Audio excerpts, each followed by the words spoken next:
The rumbling of an early combustion engine was the only thing that now registered in my damaged ears, comparatively soft to the absolute deafening carnage that ripped across the landscape mere hours previous.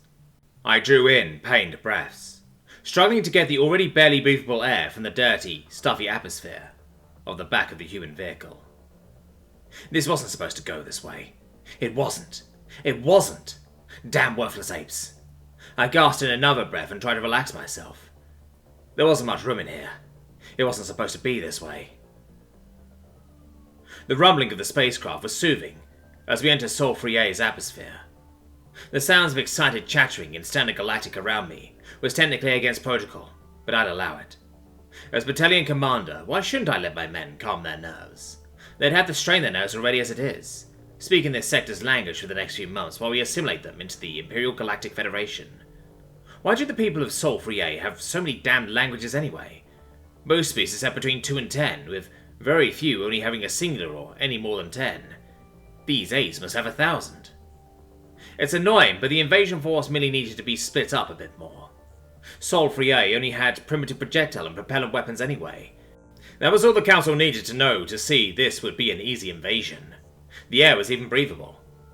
Barely, I sighed, unbuttoning the back pocket of my uniform and pulling out the file on the species and sector. As I said before, they're bipedal primates, albeit with no tail like ourselves, with a lot of muscle mass and little variety between them, with skin tone being the most varying factor, but in the end one is virtually indistinguishable from the next. None of the colourful scales that adorned ourselves, just thin, soft tissue, could make for good soldiers and labourers once integrated. Otherwise, not a whole lot was interesting about them. Most have a tuft of hair on top of their head to protect from solar radiation, and nothing else. So that's kind of interesting, I guess. This species is just so painfully average. Well, at least it'll be an easy invasion. Projectile weapons. Who uses projectile weapons? I put the file back and prepared my own weapon on descent. A Mark 7 directed energy weapon, standard issue for every non-specialized IGS soldier. I didn't bother instructing my troops. They already knew their orders. Take the city with shocking, overwhelming force, and they'll lay down their arms. I turned back towards the squad already at attention near the door of the drop pod, as the pod gave its final shudder and landed. I began the procedure to drop the door, and absent-mindedly turned on the radio. Click. All Sector C6 air units, is there any local resistance? That's weird. I fiddled with the radio a bit more before giving up and dropping the door.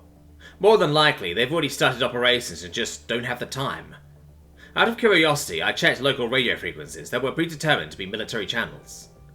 Click. 136th Attack Squadron lifting off from Hancock Field, ANGB. How copy, over? Click. ATC, this is Lieutenant Colonel H. Jackson of the 119th Fighter Squadron, solid copy. We're still 20 minutes out, what's the situation? Over. Click. Anti-air batteries are opening up and we're holding hostile air units at distance. We're taking high civilian casualties, but military units are mostly operational.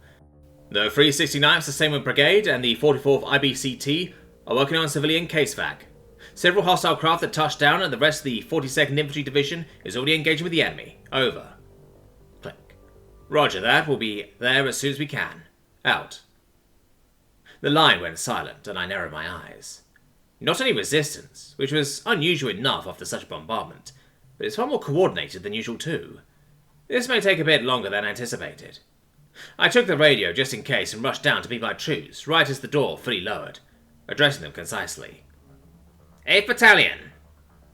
They stopped the excited chatter and snapped to attention, as trained.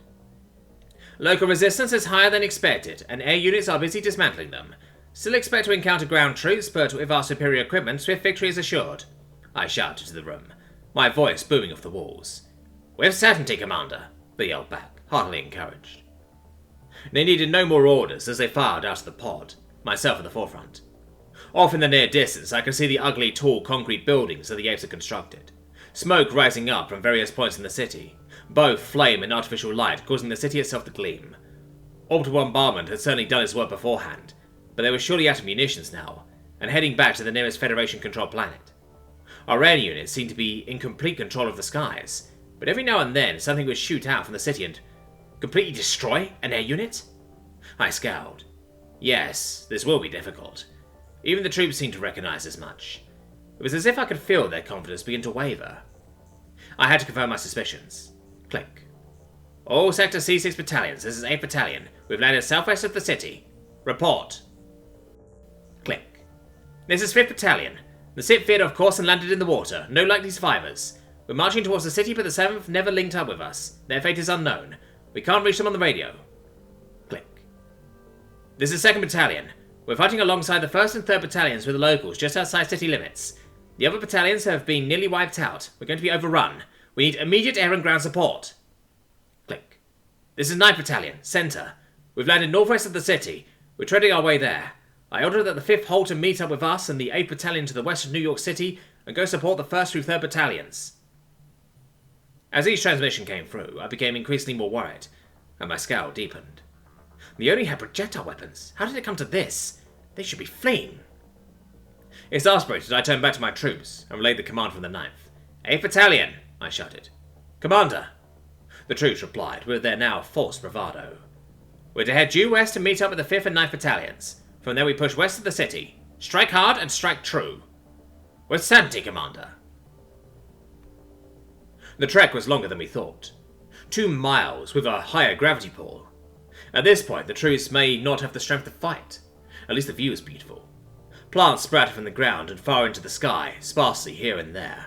Unlike many plants I had ever seen before. Trees they were called, that blocked the view of the cityscape. The rest of the plants were short-cropped and more typical, but still unique in their own way. Yes, I like this planet's nature. It's a shame the local population has to be so difficult. 8th Battalion, halt. The sound of 1,000 marching boots coming to a halt resounded at once through the forest. I fumbled for my radio to try and contact the 9th. There was no need. I could see the 9th shortly off in the distance. We gave a short nod of understanding before both ordering a march west. This was it. We're about to finally beat back these damned apes. Since I couldn't see the city very well outside of the highest high-rises and columns of smoke, I clicked on the radio to local radio frequencies to assess the situation. Click. Skies are mostly safe to traverse. You can head back to refuel and rearm. Over. Click. Negative, ATC. I have eyes on a large hostile ground force heading due east towards the city, going into holding pattern. Interrogative. Can you patch me into the 197th FAB? Over. Click. Wilco. Out. Click. 197th Field Artillery Battalion. This is 136th Attack Squadron. How copy? Over. Click. Solid copy, 136th. What's the situation? Over. Click. 2,000 plus in Thai formation at Grid Square 18T. Whiskey Alpha 43183-07181. Grid to mark 074276. Request splash. Over. Click. Confirm. 2,000 plus. Over. Click. Correct. Click. Message to observer. Bravo 78 rounds. 13 guns in effect. Grid Square 18T. Whiskey Alpha 43183-07181. Grid to mark 074276. Out. No. They can't be done with the rest already. They can't all be dead. Everyone spread out. They're targeting us. I shouted down the line. Everyone, against all training, froze. Even some of the veterans. They've been trained for this, but so these stubborn apes, these insane apes, were the first that would put up this kind of resistance. Finally, everyone jumped into motion, and I clicked on my radio once more to warn the likely confused 9th. Click. 9th Battalion, scatter. They're targeting us with artillery. Click. Understood, 8th. However, we're to keep pushing forward. Their artillery is going to be a little more than a nuisance. Are you kidding me? Click. I'm not taking any chances anymore. We need to play this safe. Click. Battalion Commander, this is an order from your superior. Refuse and I'll have you... The line went dead, as a near-splitting boom rang out across the land. Then another, and another. It was a horrible cacophony of screams, explosions, and the faint whistles of falling munitions. I threw myself to the ground in an attempt to shield myself, but there was little place to hide. I looked up for a moment, and it was chaos. I watched as a tree was blown clean in half after a munition hit it. Finally, after what seemed like multiple solar cycles, there was a break in the action. I stood up. The ground was pogmarred with holes made by the artillery. The trees were blackened and on fire, as was all the other greenery. The screams slowly quieted down, as the wounded passed out from pain or breathed their last. Limbs and bodies were strewn about. Despite the horrific carnage, it would seem that most of my men made it out alive. We had at least 90% left. The 9th Battalion. I looked over to what was left of the 9th. Their closer formations did them no favours. They had 70%, maybe 75% left. A terrifying thought came to me. That air unit was still above us. They knew we were still alive. They could order this all over again. I struggled to regain my voice as I turned on the radio. I spoke softly, dazed, and sounded galactic for a moment, before regaining my senses some more and speaking in English. Click. Sector C6A units, this is 8th Battalion. We need immediate assistance. Click. Sector C6A units, please. We need immediate assistance. Click. This is the Sector C6A unit Center Commander. Whatever you want, we can't do it. When their own air units arrive, they tore us apart like scavengers into an animal's corpse. They're faster, more maneuverable, and hit far more often than we did. They left for now, but what remains of us is falling out of the sky due to sustained damage and anti-air. We need to head back. Click. Please. They have air units circling above us, calling artillery on us. We're down to 80% combat effectiveness between us and the 9th.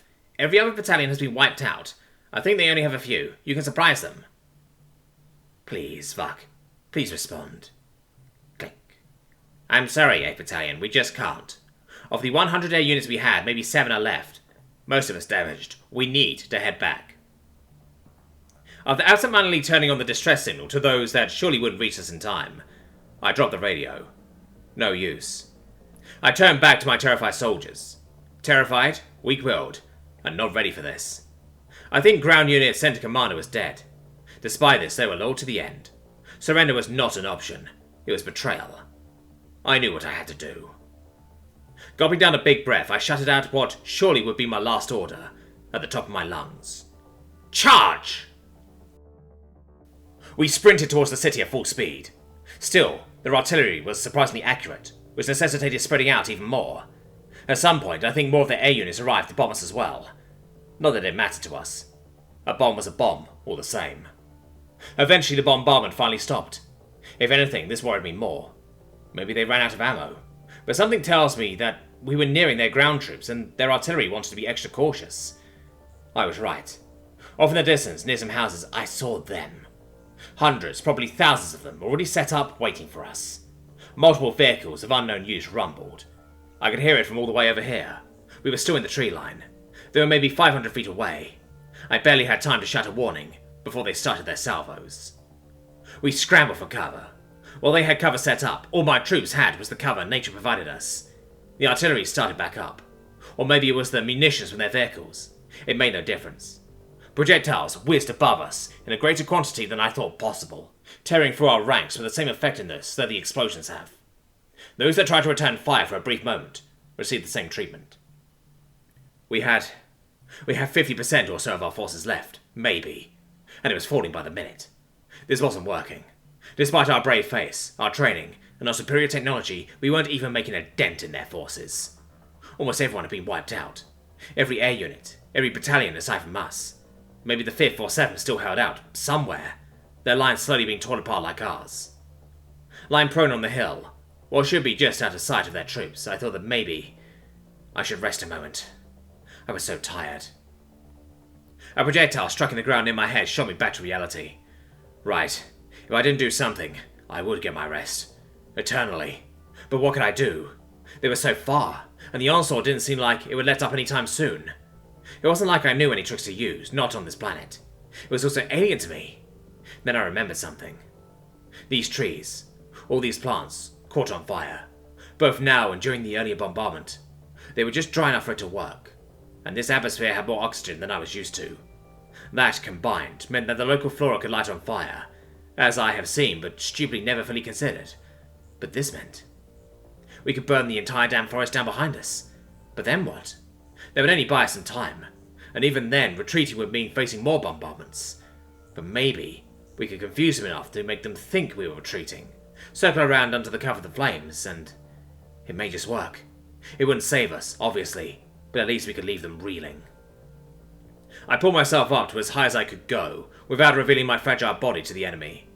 I took in a deep breath, preparing to shout as loud as I could, and hoped it would register to the troops, and I exploded.